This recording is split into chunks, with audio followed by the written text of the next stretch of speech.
পারিবারিক বিবাদের জেরে দাদার হাতে ধারালো অস্ত্রের কোপে আশঙ্কাজনক ভাই। ঘটনাকে কেন্দ্র করে তুমুল চাঞ্চল্য এলাকায়। আশঙ্কাজনক অবস্থায় ওই ব্যক্তিকে চিকিৎসার জন্য গাজল স্টেট জেনারেল হাসপাতালে নিয়ে আসা হলে তার অবস্থার অবনতি হওয়ায় তড়িঘড়ি তাকে স্থানান্তরিত করা হয় মালদা মেডিকেল কলেজ হাসপাতালে। হাসপাতাল ও পরিবার সূত্রে জানা যাচ্ছে, আশঙ্কাজনক ওই ব্যক্তির নাম বাবুল চন্দ্র সরকার, বয়স 50, বাড়ি গাজল থানার অন্তর্গত সালাইডাঙ্গা গ্রাম পঞ্চায়েতের হাটনগর এলাকায়। স্থানীয় সূত্রে জানা যাচ্ছে, এদিন বিকেল থেকেই দাদা ভাইয়ের মধ্যে চলছিল বিবাদ। সন্ধ্যে নাগাদ গুরুতর আহত ওই ব্যক্তি বাড়ি ঢোকার সময় ধারালো অস্ত্র দিয়ে কোপ মারে। গুরুতর আহত ব্যক্তিদের দাদা রামগোপাল সরকার।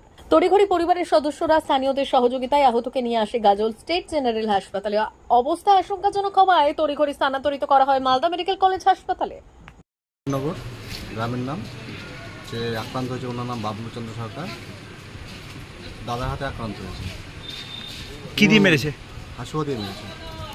কোপ মেরেছে? কোপ মেরেছে হাসুয়া দিয়ে। কেন মারলো? কি বিষয় জানি না, ওরা বিকাল থেকে ঝামেলা করছিল। ঝামেলা করার পরে এই সন্ধ্যাবেলা তো জানি না এইভাবে আছে, এই গিয়েছে বাড়ির মধ্যে, ঘরে ঢুকছিল, সে সময় কোপ দেয়। কোপটা কোথায় লেগেছে? কোপটা গাল দিয়ে হাতে লেগেছে, এইভাবে কেটে গেছে। কটা কোপ মেরেছে?